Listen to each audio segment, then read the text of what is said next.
Hello guys, welcome to my channel Tech Maniac.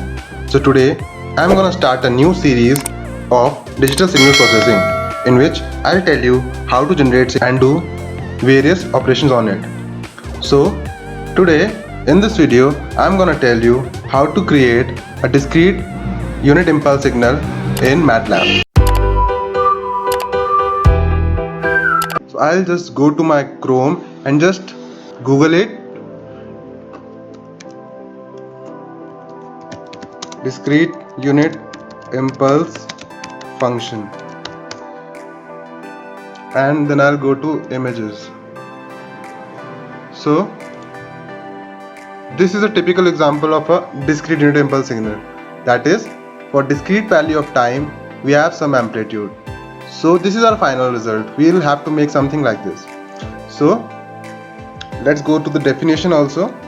So what is discrete unit impulse function?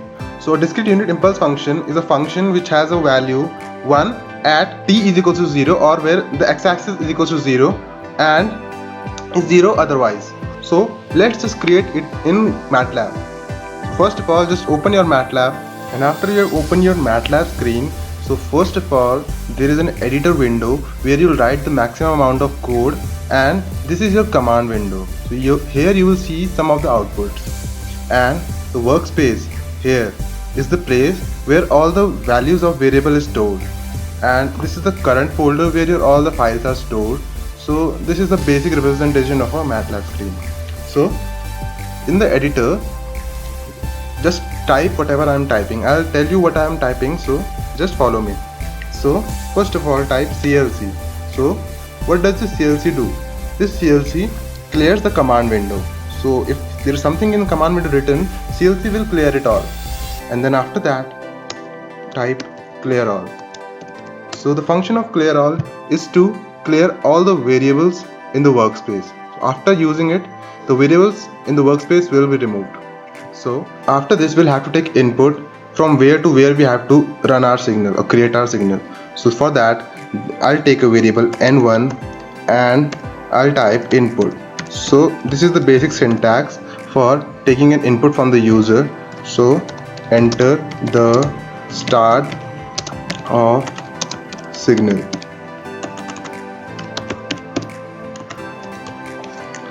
So after that, I'll take another variable for the end of signal.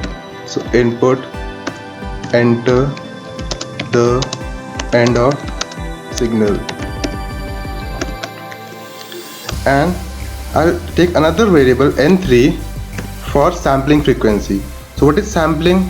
So an analog signal is converted to a discrete time signal using sampling process. So for that we need sampling frequency or sampling time period. So I'll take the input of sampling frequency also. Enter the sampling frequency. Now I'll take another variable n and equate it to n1, n3, n2.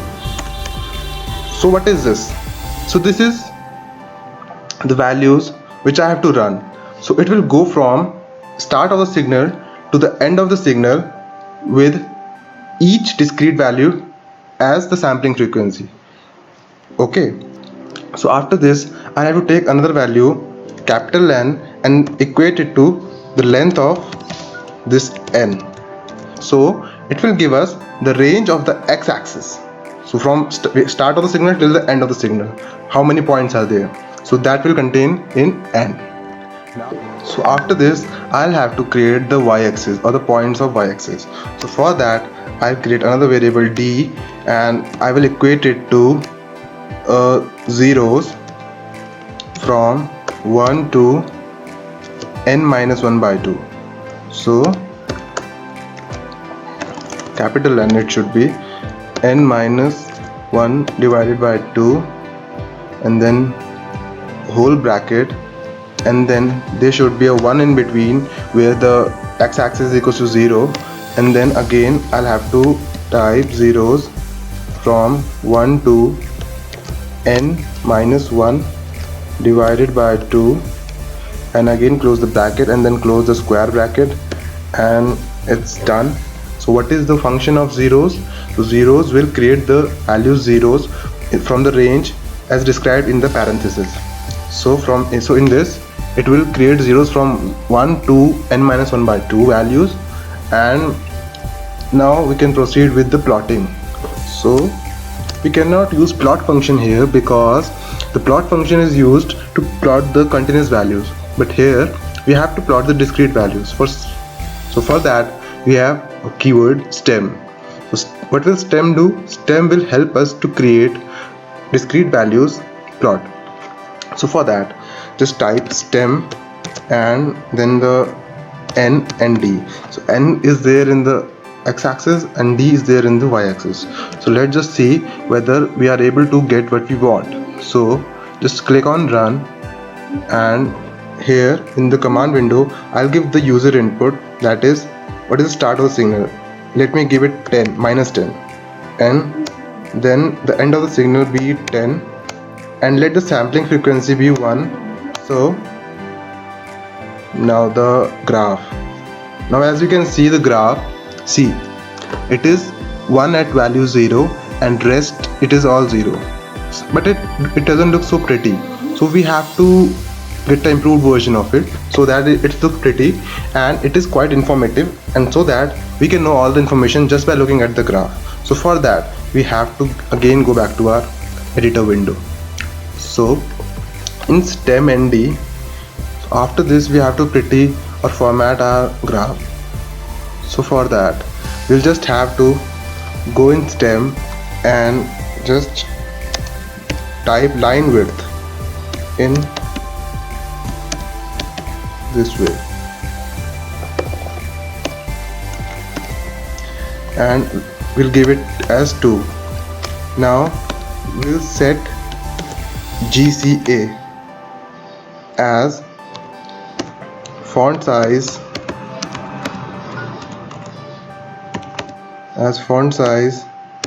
2 and font weight as bold. So what is set GCA? So set GCA is to set the appearance or behavior of the axis. So I'll just increase the font size to 12, and this will improve, or this will help to set the appearance or behavior of the axis. So after this we'll have to give a title to our plot, and we'll give the title as discrete unit impulse sequence, and just close it. And then I'll give X label, and I'll type the number of samples,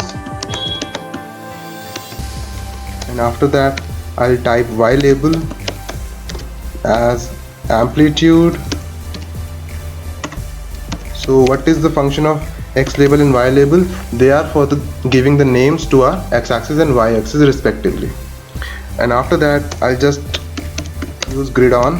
So grid on is to create or visualize the graph with grids on, that is it will have grids in the graph or the plot. So now I'll run this again and you'll see the difference in the graph. I'll give start of signal as -10 and end of the signal as 10, sampling frequency as 1, and then now here we have the improved version of the graph. So you can see the difference between this and the previous one. So now we are done with the first video of DSP series. So if you learned something new and enjoyed my video, so please like, share and subscribe my channel and hit the bell icon, and thank you.